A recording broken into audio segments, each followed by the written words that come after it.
Salut et bienvenue dans ma chaîne YouTube votre chaîne de développement personnel et spirituel. Sur cette chaîne, je partage avec vous les astuces, les principes de la spiritualité et du développement personnel. Alors n'hésite pas à t'abonner à ma chaîne pour ne manquer aucune des vidéos que je partage sur ma chaîne. Donc voilà, dans la vidéo d'aujourd'hui, je vais partager avec vous 7 signes qui montrent que votre famille est sous malédiction.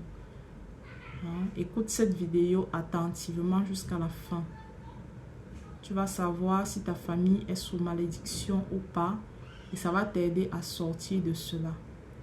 Donc je vais aller rapidement. Dans ces 7 choses, si tu te rends compte, si tu observes l'une des choses que je vais citer ici dans ta vie ou bien dans ta famille, sache que ta famille est sous malédiction et commence à te lever pour sortir de cela, pour faire sortir tes enfants et les générations futures de cela.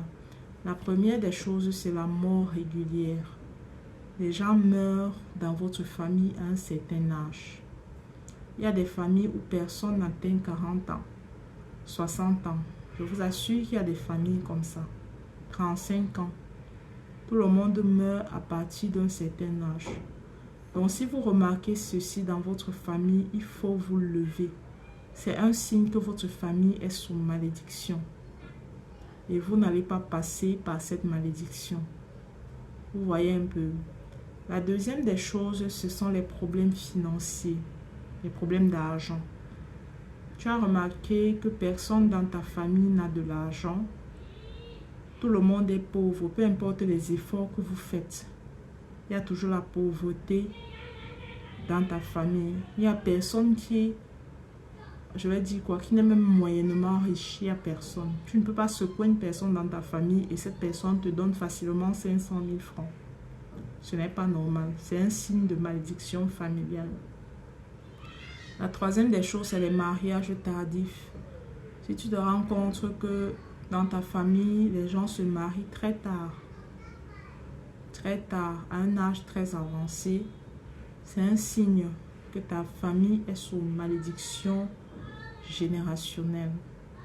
La quatrième des choses, ce sont les maladies.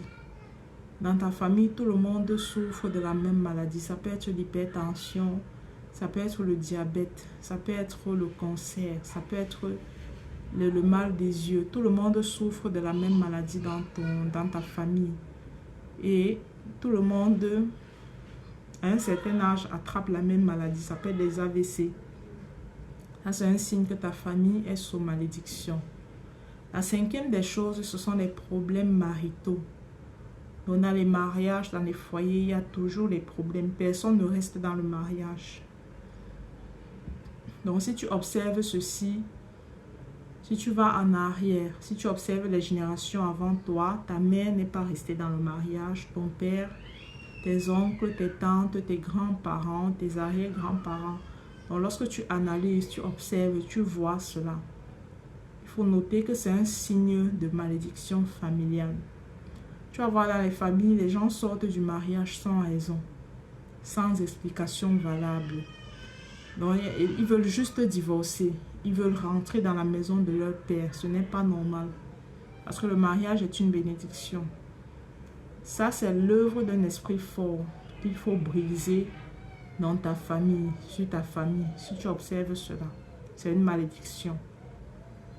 La sixième des choses, c'est les problèmes d'accouchement, mort-né et autres.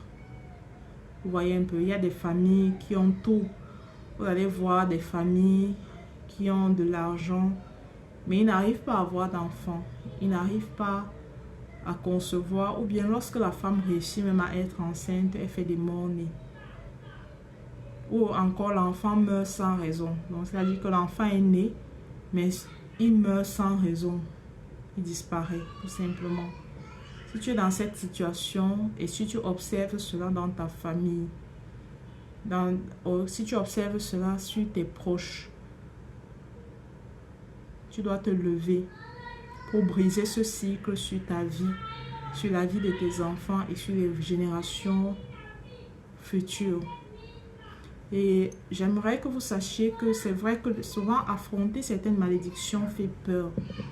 Mais il n'y a aucune malédiction familiale qui ne peut être brisée. tout peut être brisé. Les amis, je vous garantis. Si tu as besoin d'aide, écris-moi sur le numéro qui est sur la vidéo. Aucune malédiction ne peut être brisée parce que Christ a vaincu tout à la croix pour nous. Il a tout vaincu. Toi qui écoutes cette vidéo, tu peux sortir de cette situation parce que je sais que cette vidéo va toucher beaucoup de personnes qui traversent des problèmes de malédiction familiale. C'est un problème qui se vit partout. Toutes les familles ont un truc qui gêne généralement. Tu peux être cette personne qui brise le cycle de cela. Donc, il y a des choses à faire. Il y a des façons de prier, il y a des rituels à faire pour briser ces choses dans nos vies et dans la vie de nos enfants. Toi qui m'écoutes, tu peux sortir de cela. Tu peux choisir de ne pas t'associer à l'échec. Tu peux choisir de te libérer et de libérer les générations après toi. C'est très possible. Il y a des gens qui le font. Il y a des gens que je suis qui le font. Moi-même, j'ai brisé beaucoup de blocages de famille chez moi, de mon côté. Donc, voilà. Donc, sur ma chaîne, il y a des vidéos sur comment briser les malédictions familiales qui marchent à 100%. Si tu regardes mes vidéos, tu peux voir des rituels, des astuces que j'ai postées. Ça a marché pour plusieurs personnes déjà. Et toi aussi, crois que tu peux sortir de cela. Si c'est le célibat, si c'est la maladie, si c'est la mort prématurée, tu peux prier et voir les choses changer pour toi. Moi, c'est une certitude que j'ai sur cette chaîne. Donc, voilà. Merci. Si tu as écouté la vidéo jusqu'à la fin, n'hésite pas à partager avec le maximum pour aider le maximum de personnes. Et si tu as besoin d'aide, écris-nous sur le numéro qui est sur la vidéo et nous allons prendre plaisir à travailler avec toi. Voilà, merci et à la prochaine vidéo.